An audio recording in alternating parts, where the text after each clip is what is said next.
Provérbios 20 e 21 vai dizer que a posse antecipada de uma herança, no fim, não será abençoada.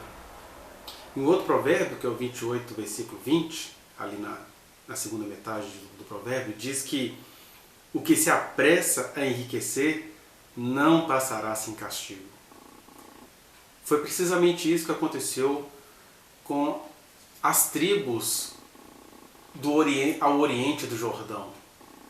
Uma riqueza antecipada, riqueza não no sentido apenas de ter bens materiais, mas no sentido de ter poder, de ter credibilidade, todas essas coisas, no fim, se forem tomadas de maneira antecipada, no fim, não é abençoada. E a gente vê precisamente isso, né? Continuando com o nosso mapinha. Olha, a gente pode ver aqui que nós temos a tribo de Ruben, Gade e Manassés, a tribo de Ruben, Gade e Manassés, que hoje não constam mais do mapa, né? São as tribos para o lado de lá do Jordão e as tribos do lado de cá do Jordão em relação a nós, que elas contam com algumas questões que a gente vai vendo. E nesse sentido, pensemos ainda um pouquinho sobre a perda desses três povos que desapareceram do mapa, sobre essas três tribos, né? Porque nós temos aí algumas questões. Ó. Primeiro, Ruben, Gade e Manassés eram três primogênitos, não sei se vocês perceberam isso. Por quê? Ó? O Ruben, ele era filho do Jacó com a Lia, a primeira esposa dele, que ele não gostava tanto dela, mas foi a que lhe deu o primeiro filho, Ruben. Gade era primogênito também, não era primogênito de Jacó, mas ele era primogênito da Zilpa, que era serva da Lia, que naquela disputa entre Lia e Raquel, quem dava ou quem não dava filhos para ficar com o homem, a Lia ofereceu a serva dela chamada Zilpa, e o primeiro filho da Zilpa se chamou Gade.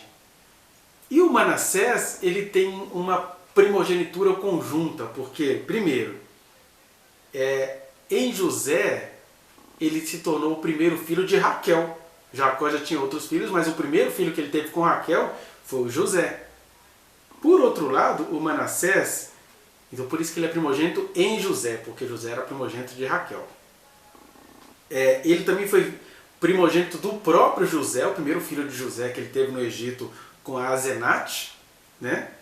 E ele também, ele foi filho em José, quando Jacó vai abençoá-lo, Jacó meio que adota, né, Manassés e Efraim, porque José teve dois filhos no Egito, Manassés e o Efraim. Do Efraim nós vamos falar quando chegarmos na tribo dos Efraimitas.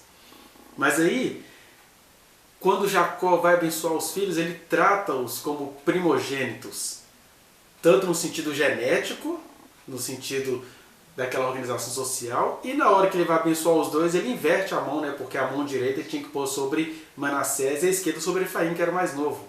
Aí ele trai a tradição tomado por uma atitude profética e ele cruza. Ele coloca a mão esquerda sobre o Manassés e a mão direita, a minha mão direita, né, para você estar aparecendo à esquerda, sobre o Efraim, dizendo o seguinte: olha, Manassés é primogênito, mas Efraim é primogênito no sentido histórico e espiritual do termo. Mas isso a gente deixa para falar quando formos falar de Efraim. O que nos importa aqui, que eu estava tentando falar com vocês, é que nós temos aí essas três tribos que fizeram parte aí dessa parte oriental, né, da parte de lá do Jordão, eram tribos compostas por primogênitos. E aí eu quero meditar com você de maneira, com um pé na psicologia e o outro na espiritualidade, porque o que nós temos aqui? Primeira coisa em relação a esses três primogênitos. Por vezes a gente transforma a chance de desbravar, de ser o primogênito, o primeiro, em obsessão por destruir. Porque o que acontece com essas tribos, né? Quando Moisés ainda, né, não foi Josué que derrotou o Og, o rei de Bazã, né, e Seom. Aí vem esses primogênitos, as tribos representadas por esses primogênitos, e falam assim: nossa, Campina, gado, olha, era todo Israel que estava na guerra, mas eles entenderam que porque eles tinham gado, eles poderiam ocupar a terra antes. E aí o que a gente acabou de pensar?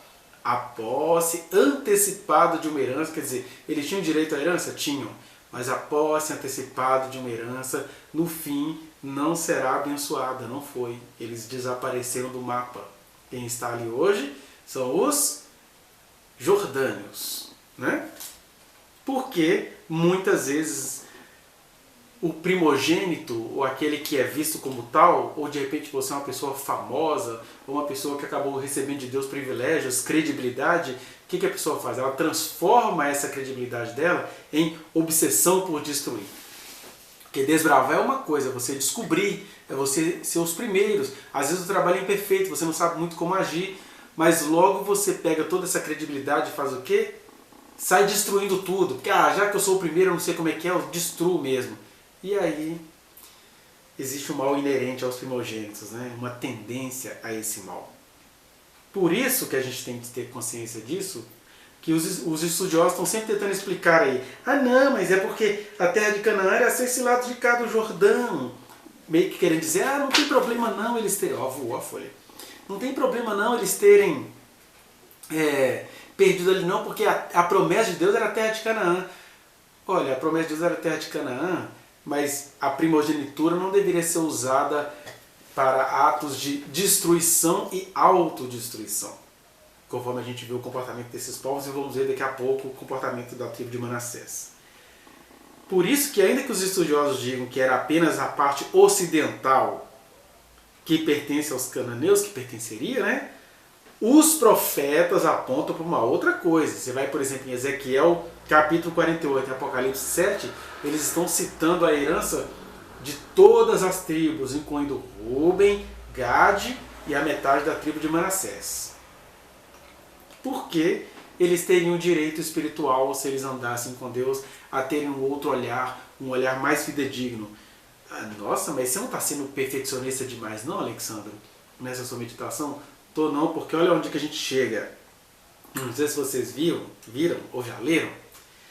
Em Números, capítulo 32, é que está escrita essa história de que os gaditas, os rubenitas e a meia tribo de Manassés, na verdade, fala que a meia tribo de Manassés pediu, mas ela foi na onda. Quem pediu foi Ruben e Gade. Foi lá em Moisés, olha, deixa a gente herdar essas terras.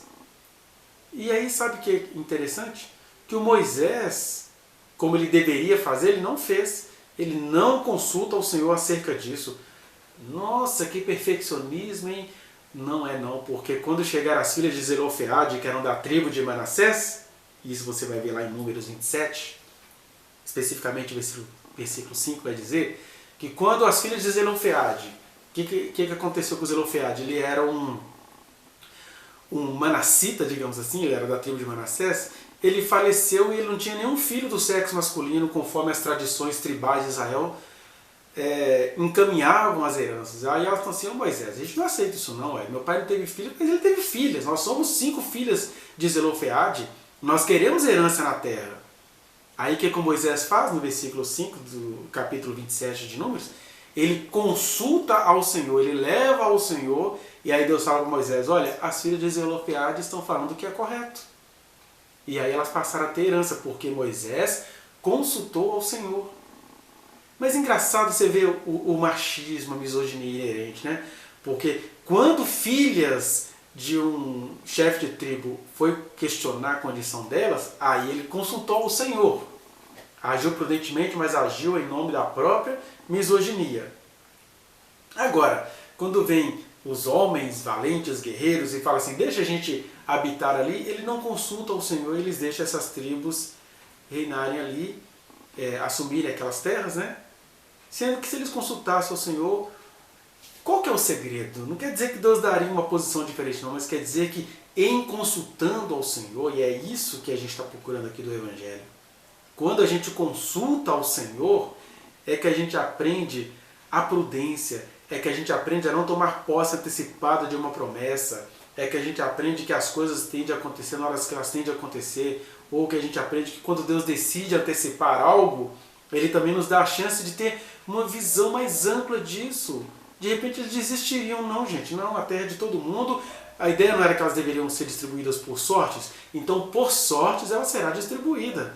Por que eles escolheram a tribo deles e as outras teriam de ser por sortes? Né? Já começa aí. Isso tudo é por quê?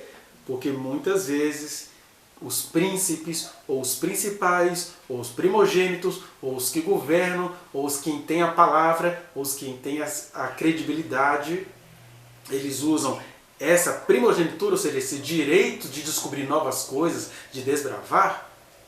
Na verdade, eles utilizam isso como uma obsessão para destruir e destroem. É isso que a gente aprende com essa escolha das tribos, né? Agora, alguém fala assim, bobeira pensar nisso, nós temos aí os saduceus da fé, né? Não, tudo tinha que ser como tinha de ser, para que essa meditação? Olha, o que eu posso dizer para você é que, às vezes, as perdas elas são inevitáveis. De repente, Israel iria perder mesmo aquele território além do Jordão. Elas são inevitáveis porque elas são inerentes, ou seja, eles venceram aqueles reis que se levantaram contra eles, etc. Mas eles iriam perder mesmo aquele território.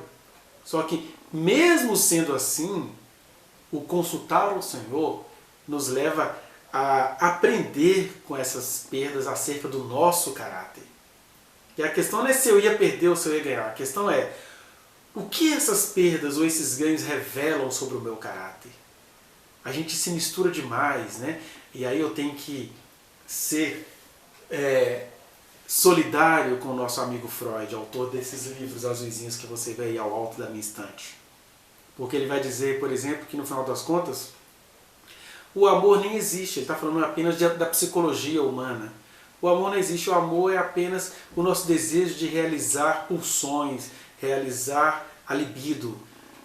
Aquela brincadeira toda que a mamãe tem com o bebê, na hora que chegou outro bebê, aquilo tudo é transferido.